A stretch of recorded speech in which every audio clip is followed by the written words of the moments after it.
les représentants de la masse des obligataires et l'Assemblée générale des obligataires. Bonjour Bertrand Mario, avocat à la Cour.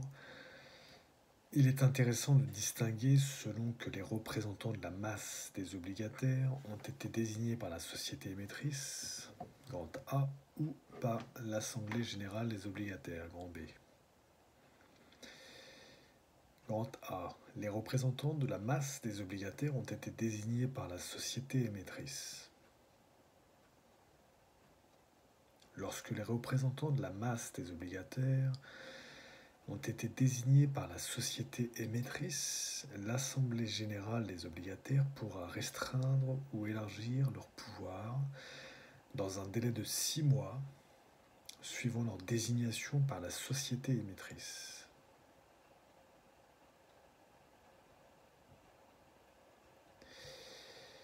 Grand B. Les représentants de la masse des obligataires sont désignés par l'Assemblée générale des obligataires. Lorsque le ou les représentants de la masse des obligataires sont désignés par l'Assemblée générale des obligataires pendant la durée de l'emprunt, celle-ci peut fixer librement leur pouvoir.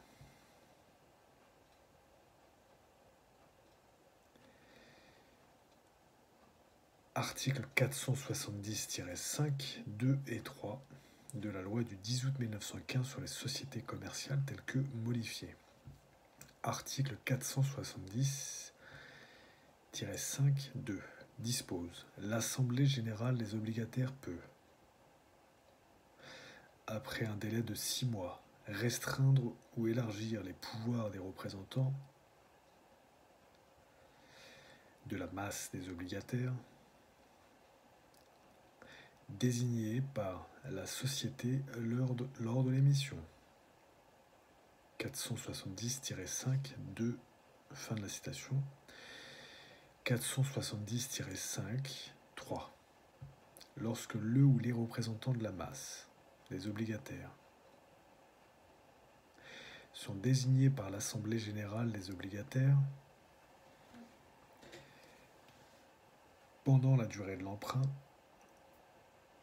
celle-ci peut fixer librement les pouvoirs de ses représentants. 470-5, 3, fin de la citation.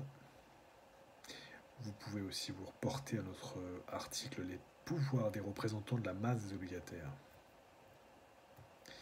en 2 parties. C'était les articles qui précèdent, les 2 articles qui précèdent. Bertrand Mario, avocat à la Cour. À très bientôt.